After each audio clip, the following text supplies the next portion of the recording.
Welcome back. I'm Tiffany Meyer. All eyes are on Greenland as its strategic location and resources are now front and center. President Trump noting its importance for global security and trade. Joining us to delve into the minerals aspect and the global implications is Tomasz Nadrowski, portfolio manager at Amvest Terraden Critical Minerals Fund and author of Mineral War, China's Quest for Weapons of Mineral Destruction.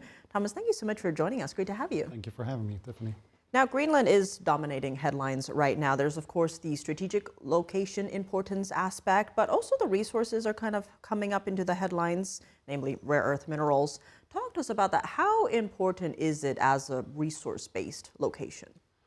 Yeah, it's actually a very good question because ultimately Greenland illustrates why mineralization and geology are not the answer to the problem. So let me just explain this a little bit. This is the largest island in the world, and it's very richly endowed with minerals, including critical elements, rare earths among them, strontium, niobium, fluorspar, and other unpronounceable minerals. However, this territory doesn't have a mining industry. There are only 2 operating mines in Greenland, neither of which produces critical minerals. So it's really not about who owns the rocks. What's missing often is processing infrastructure, regulatory certainty, and of course location is very difficult in Greenland. It's a very remote area. So I think this is one of those areas where mining has a potentially future, except it's not the day after tomorrow. This is a very long-term project. Given what you just laid out there, especially on the infrastructure or lacking infrastructure part, there's been, several articles about this saying that Greenland could be a potential counter to Beijing when it comes to dominating the rare earth. Is that a factor here? I think it's a very remote possibility. Let me just illustrate this with one number. So Greenland is endowed with about 540 gigawatt hour of energy. Just one copper mine in Chile, arguably a large one, uses 7 times more in a year.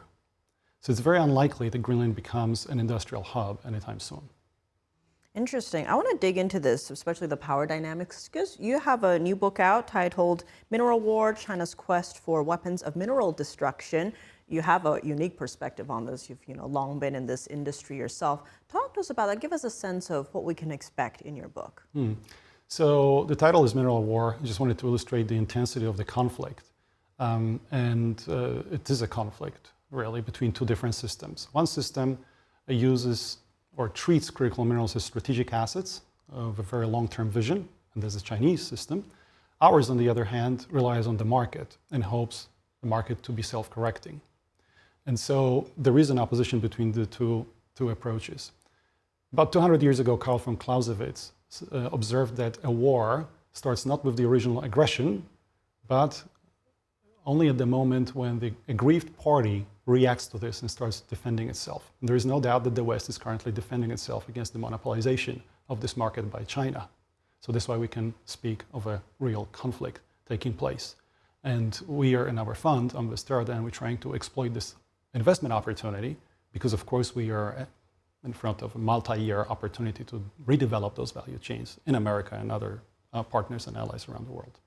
There's a lot to dig into here, but I think first to set the stage, right? Why are rare earths so critical? They talk about this is the backbone of, say, modern technology, but also defense, and somehow China has cornered the market. So talk to us about how we got to this point. How did China dominate this sector that is so vital to modern life? Definitely the approach started not from the mining side, but initially from the center of the value chain, which is so important because this is where the main choke point usually is. And if you want to control the value chain, it's not upstream, it's in the middle of that. And that's what China has initiated since the 1990s, trying to control the refining area, which is called separation. Because rare earths have 17 different elements. And if you extract them from the ground, you have to refine them and then separate them. And currently, in terms of some of those elements, heavy rare earths, China has a near monopoly. Why are they important? They're essentially important for permanent magnets. It's not a new technology. It's been around for about 40 years, so we are probably close to some kind of potential breakthrough, but the commercialization of these magnets is very important for any type of actuators or motors, and everything electronic will depend on them. So that's the main area. However, rare earths are also used for optoelectronics, so different types of semiconductors, as well as other processing and semiconductor production. So it's a very, very important part of modern technology. I want to dig into the national security implications. We've seen, especially, I think this administration is aware of that threat or that aspect and has been trying to do different things to maybe claw back some of that market or access from China, because the minerals themselves aren't that rare, but the processing is where China has that chokehold. In terms of the geopolitical implications, how does that chokehold give communist China power around the world? Well, when you're near a monopoly and you're trying to weaponize access, then of course, however damaging it can be to your local industry, you have an amazing leverage against countries with which there is a trade friction because of course, the export reliance of the Chinese economy, or whether there are other issues related to national security, as we see right now between China and Japan. And unfortunately, it is a long journey to redevelop these processes. Japan is probably a little closer than other countries in the functional West than the United States and Europe, but it's a work in progress. And China used this sector as a leverage for a long period of time and understood the importance of that.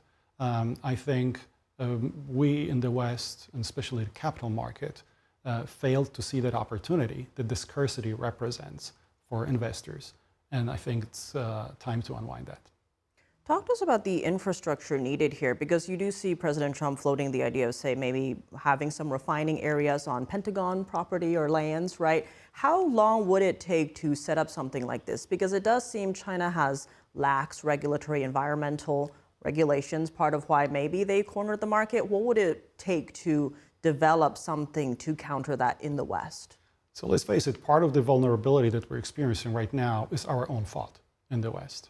Some of this is related to regulatory changes, such as the Nuclear Regulatory Commission in the 1980s that decided that the radionuclides, which are often associated with rare earths, should be treated even at very low grades and very low concentration as a class 7 radioactive material. And that made logistics and handling of these materials very difficult, costly, and simply mining and processing of rare earths uneconomic in the United States.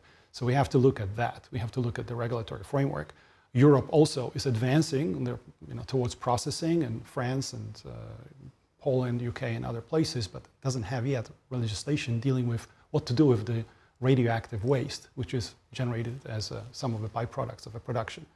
As you mentioned, China simply doesn't have that concern, although the country has also tightened regulations regarding the domestic mining. So they're also moving in this direction. And it's possible that some of the recent moves by China are, as much as we read them as sort of a national security leverage against Japan or others, are also to protect the reserves and reduce the depletion of the reserves domestically to preserve that industry for a little longer. On Japan, it does seem they've learned their lesson, because China played this back in 2010. So they've shored up part of their supply, if you will, but they are still quite dependent on China. Looking ahead, though, there is a bipartisan group of lawmakers that are trying to create a new agency, wanting to put $2.5 billion into that. We'll see where that goes. It's not passed yet. But also next month, the U.S. will be meeting with dozens of foreign ministers from allied countries to counter Beijing's dominance in critical minerals. According to Bloomberg, the hope is that these countries will sign bilateral deals to diversify supply chains away from China. What do you make of those moves? How successful might they be? They're important, but they're insufficient. I don't think governments themselves can solve this problem. Something has to be done to incentivize capital, the capital market, to go back into this space. I'll give you an example. Our S&P 500 index has only 4 mining companies. They represent less than 1% of the value of the index. And we're not even talking about critical minerals, because only one of them produces critical minerals, and it's not rare earths. So we have a real problem here of the capital market that has failed us because of certain assumptions that we in the West made about markets and supply chain risk in general. And that has to be unwound. But I don't think the issue can be solved by governments or government or taxpayers' money only, because we have 40 trillion worth of capital market. It's really a question of understanding what the structure of the industry is and how we can incentivize investment back into this space from the private sources. And the government's role is to regulate this and help that. But not probably replace the capital market. Well, that would be, the most important conclusion from those efforts. Bilateral meetings and bilateral agreements are very important because different countries have different strengths. Australia and Canada have mining, Japan has, and Korea some processing, so of course that makes a lot of sense. Well, there's so much more we could talk about, but where can people find your book, Mineral War? Mineral War is available on Amazon, currently on Kindle, as of next Friday on paperback as well. Well, Tomasz Nadrowski, thank you so much for joining us. Thank you, Tiffany.